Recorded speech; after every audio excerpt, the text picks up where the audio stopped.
ప్రతిఘటన టీవీకి స్వాగతం. క్షణక్షణం మీకోసం.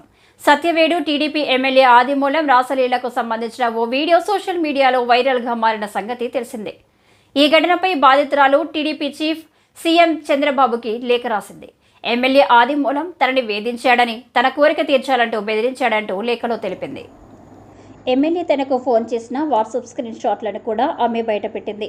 ఆదిమూలం వైసీపీలో ఉన్నప్పుడు తనకు వ్యతిరేకంగా పనిచేశారని కక్ష కట్టి ఇప్పుడు టీడీపీలోకి వచ్చాక తనపై అసభ్యంగా ప్రవర్తిస్తూ లైంగిక వేధింపులకు పాల్పడుతున్నట్లుగా బాధితురాలు లేఖలో వెల్లడించింది. దీనిపై తన భర్త తనను నిలదీయగా విషయం మొత్తం చెప్పానని, తన భర్త ఆదేశాల మేరకు ఎమ్మెల్యే రాసలీలకు సంబంధించిన వీడియోలను రికార్డు చేసినట్లుగా బాధితురాలు లేఖలు వెల్లడించింది. ఈ ఘటనను సీరియస్గా తీసుకుని ఎమ్మెల్యే ఆదిమూలంపై చర్యలు తీసుకోవాలని బాధితురాలు వేడుకుంది. మరోవైపు ఈ ఘటనపై బాధిత మహిళ పోలీసులకు ఫిర్యాదు చేసింది. అధికారాన్ని అడ్డం పెట్టుకుని తనపై ఒత్తిడి తీసుకొచ్చి తనని లైంగిక దాడి చేసినట్లు బాధితురాలు ఫిర్యాదులు ఆరోపించింది. అయితే ఈ వీడియోపై టీడీపీ ఎమ్మెల్యే ఆదిమూలం స్పందించారు. టీడీపీ నాయకులే తనపై కుట్ర చేశారంటూ ఆరోపించారు. ఆమెకు తనకు ఎలాంటి సంబంధం లేదని, ఆ వీడియో మార్ఫింగ్ చేసినట్టు కనబడుతుందని తెలిపారు.